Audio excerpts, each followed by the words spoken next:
안녕하세요. 치료에 대한 진실된 이야기 치중진담 여수 바로원 신경외과 장혜용 원장입니다. 오늘은 허리 디스크 수술 이후에 갑자기 마비 증상이 생긴 환자의 얘기를 좀 해볼까 합니다. 우리가 허리 디스크 수술을 하게 되는 가장 중요한 적응증은 바로 마비 증상입니다.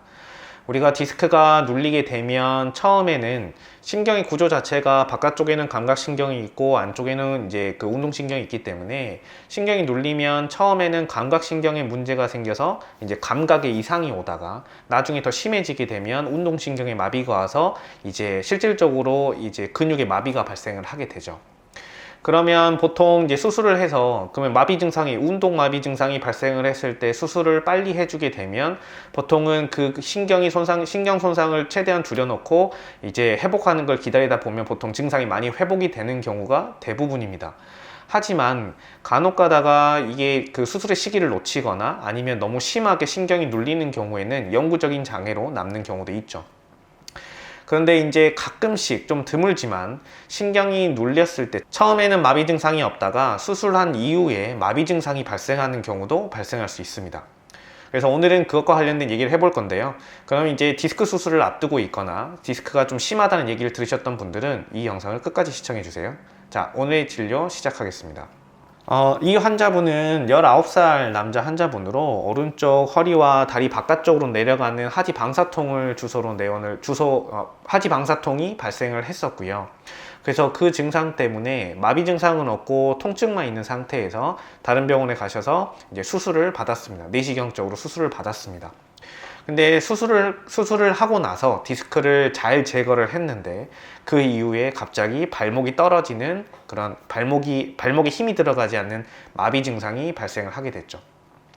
현재는 발목을 움직였을 때 근육의 수축만 약간 느껴지는 정도의 수준으로 이제 발목이 거의 떨어져 있는 상태로 지금 생활을 하고 있습니다.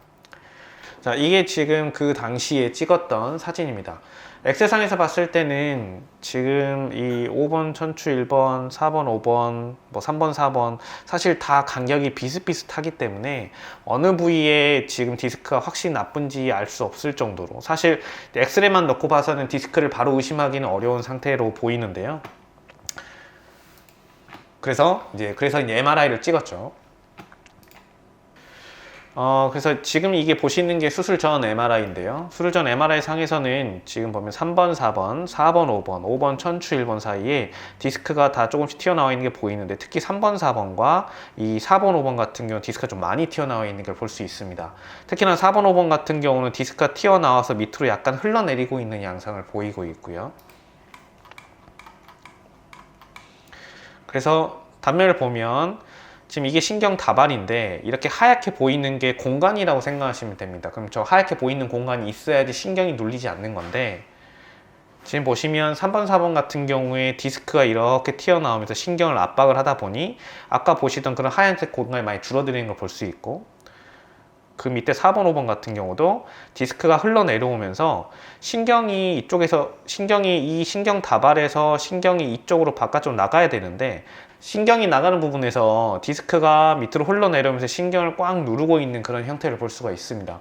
그래서 지금 다리 바깥쪽으로 내려가는 증상이 발생하는 건 결국은 이 부분 4번, 5번 디스크 때문에 발생한다고 생각을 할 수 있는데요. 그래서 이것 때문에 사실 이런 정도의 디스크라 그러면 어떻게 우리가 약을 먹거나 주사를 맞거나 해서 할 수 있는 수준은 넘어선다고 보시면 됩니다. 저절로 흡수되는 경우도 사실은 거의 드물기 때문에 이런 경우에는 어쩔 수 없이 이제 수술적으로 진행하는 게 이제 빠르겠죠. 그래서 이분은 이제 이틀 뒤에 수술을 받았습니다. 그래서 보시면 이게 이제 수술 전이고 수술 후인데 수술 전에 비해서 지금 보면 3번, 4번, 4번, 5번 모두 많이 튀어나와 있던 디스크들이 상당 부분 제거가 되어 있고요.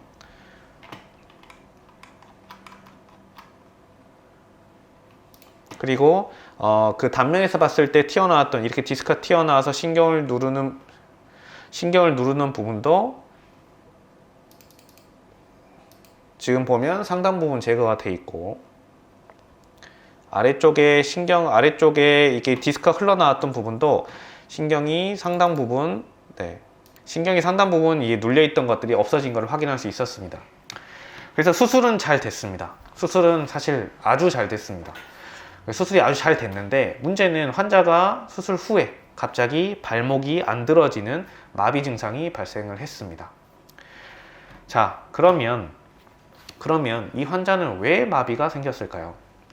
사실 이제 일반인 분들은 사실 이제 이런 내용들에 대해서 접할 기회가 별로 없기 때문에 예를 들어서 내가 병원에 가서 수술을 했는데 수술하러 갈 때는 그냥 발목 다 움직이고 괜찮았고 했는데 수술하고 나니까 내가 갑자기 발목이 안 들어진다 라고 생각을 하면 이건 뭔가 수술이 잘못된 게 아닌가, 아니면 어떤 다른 문제가 있는 게 아닌가, 치료하는 과정에서 어떤 문제가 있었던 게 아닌가 라고 생각하기 쉬우신데, 사실 이런 경우는 의학적으로 생각보다 많이 발생할 수 있습니다.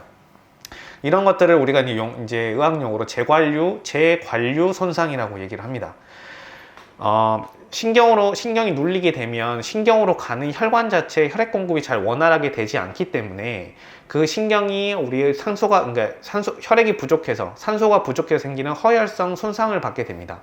그 혈액이 허혈성 손상을 받은 조직에 공급이 되면서 그쪽에서 산소 라디칼이라는 게 발생을 하게 되는데, 그 산소 라디칼이 세포에 독성을 가지기 때문에 세포 손상을 촉진하는 그런 결과를 가져올 수 있습니다. 그래서 이런 신경 같은 경우에는 이런 재관류 손상을 흔히 볼 수 있는데요. 특히나 이런 허리 같은, 이런 허리 디스크 수술 이후에 이런 증상도 발생할 수가 있고, 좀 더 심각한 경우에는 우리가 뇌 경색이 오셨던 경우, 뇌 경색이 와서 뇌 허혈성 손상이 왔는데 수술이나 이런 걸 통해서 다시 피가 공급됐을 때 잘못하면 오히려 뇌 부종이 심해진다거나 아니면 뇌출혈이 추가로 생긴다거나 하는 경우도 심심치 않게 볼 수가 있습니다. 그래서 이런 재관류 손상은 사실은 예측을 하기가 힘듭니다. 보통은 그래도 허혈성 손상을 받는 기간이 길었던 경우에 이제 잘 생긴다고 보시면 되는데, 그리고 이제 디스크 같은 경우에는 눌리는 게 좀 심하게 눌려 있거나 아니면 그 심하게 눌려있는 상태에서 오래 지속이 됐거나 하는 경우에 생기기가 쉽다고 보시면 됩니다. 근데 보통 이제 심하지 않은 경우에는, 재관류 손상이 온다고 하더라도 보통 심하지 않은 경우에는 서서히 회복을 하고, 그리고 이제 부종이 생겨서 일시적으로 마비가 오는 경우도 있기 때문에 그 부종이 사라지게 되는 한두 달 정도가 지나게 되면 보통 증상이 좋아지는 경우도 많이 있지만, 정말 이제 좀 증상이나 이런 허혈성 손상이, 재관류 손상이 좀 심하게 발생을 하는 경우에는 잘못하면 영구적인 장애로 남아있는 경우도 있습니다.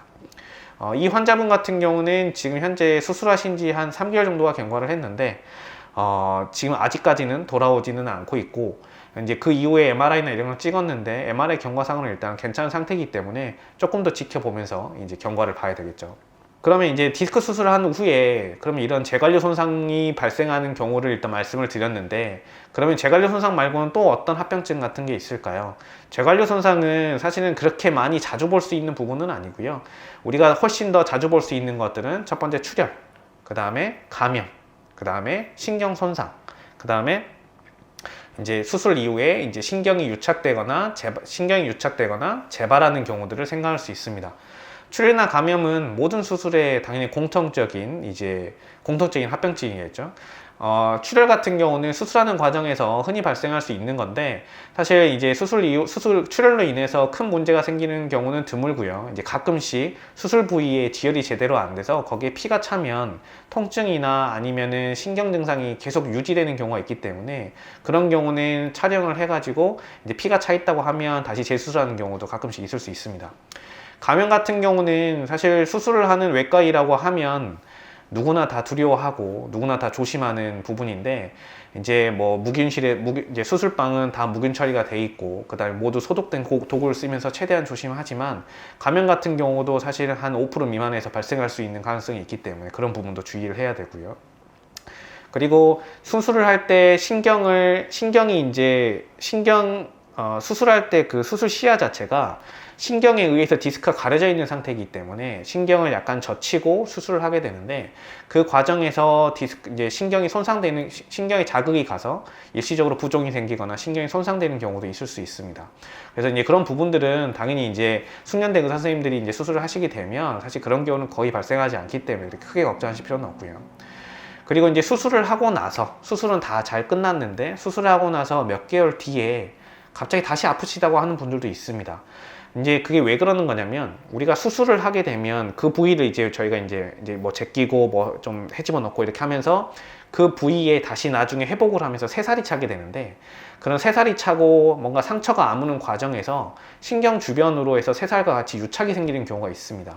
그러면 그것 때문에 또 다른 신경 증상이 유발될 수 있는데, 그런 경우는 사실 증상이 심하게 되면 다시 들어가서 유착을 방지하는 수술을 하면서 경과를 봐야 될 수 있습니다.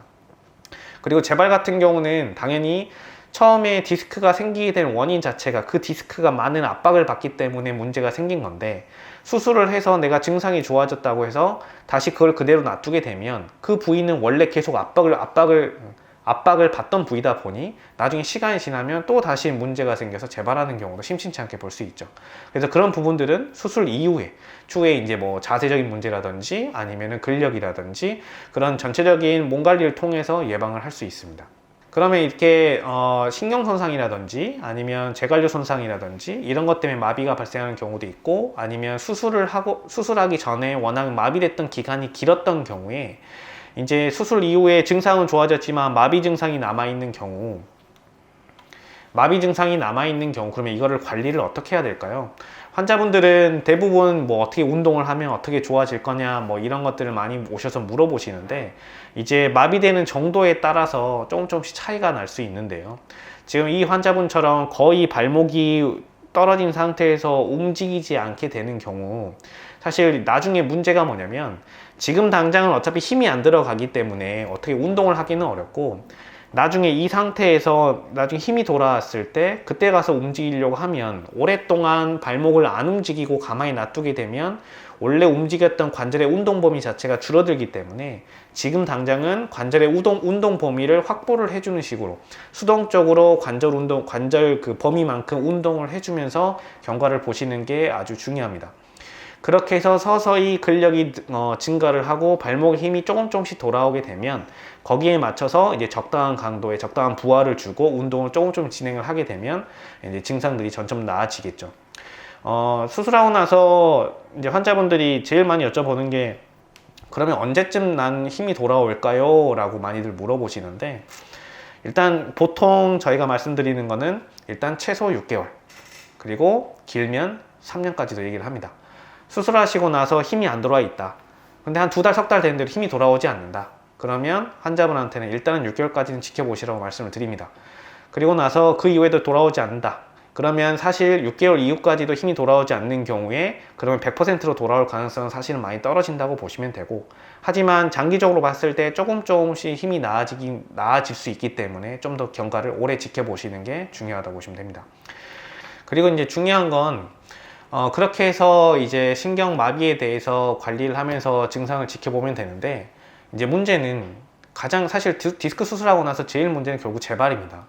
아까도 말씀드렸지만 재발은 결국 내가 허리에 디스크에 압력을 많이 받아서 그 부위가 퇴행성 변화가 진행을 하게 되고, 그 퇴행성 변화가 진행 상태에서도 계속 추가적으로 압력을 받기 때문에 디스크를 싸고 있던 막이 터지고, 그럼 거기서 디스크 물질이 밖으로 삐져나와서 신경을 누르는 게 우리가 디스크인데, 그러면 결국 그걸 삐져나와 있는 걸 제거한다 그래서 이 디스크가 다 나은 건 아니라는 거죠. 나중에 시간 지나면 계속 또 압박은 될 거고 이미 뚫려 있고, 그러면 디스크는 또 다시 흘러나올 가능성이 높기 때문에 이 디스크가 흘러나오는 것을 막기 위해서는 디스크가 눌리는 압력 자체를 줄여줘야 된다는 얘기가 됩니다. 그러기 위해서는 결국은 체형적인 부분들이 많이 중요할 것이고, 그 다음에 허리와 골반을 잡아주는 안쪽의 로컬코어에 대한 운동을 지속적으로 하고, 그래서 이 체관을 안정화시키는 그런 운동 같은 것들 꾸준히 시행해 줄 필요가 있는 거죠. 오늘은 수술 후에 발생할 수 있는 합병증에 대해서 알아보았습니다. 누구나 수술한 후에 누구나 수술을 할 때는 완전히 좋아질 걸 기대하고 하지만 사실 그런 합병증들을 완전히 막을 수는 없습니다. 특히나 지금 처음에 말씀드렸던 재관료 손상 같은 경우는 사실 예상하기도 쉽지 않고, 그리고 이제 발생을 했을 때 그거를 이제 막을 수 있는 방법도 현재는 없습니다. 그렇기 때문에 사실 그런 상황까지 가지 않도록 하는 게 중요하기 때문에, 사실 디스크가 어느 정도 나빠져서 증상이 심해지고 그 다음에 어떤 감각적인 마비가 발생을 하게 되면 운동신경의 마비가 오기 전에 빨리빨리 수술을 하시는 게 중요하고, 그리고 평상시에 바른 자세와 그 다음에 적당한 운동으로 몸 관리를 잘 하시는 것이 가장 중요하겠습니다. 자, 이상으로 치료에 대한 진실된 이야기, 치중진담, 여수 바로본 신경외과 장혜영 원장이었습니다. 감사합니다.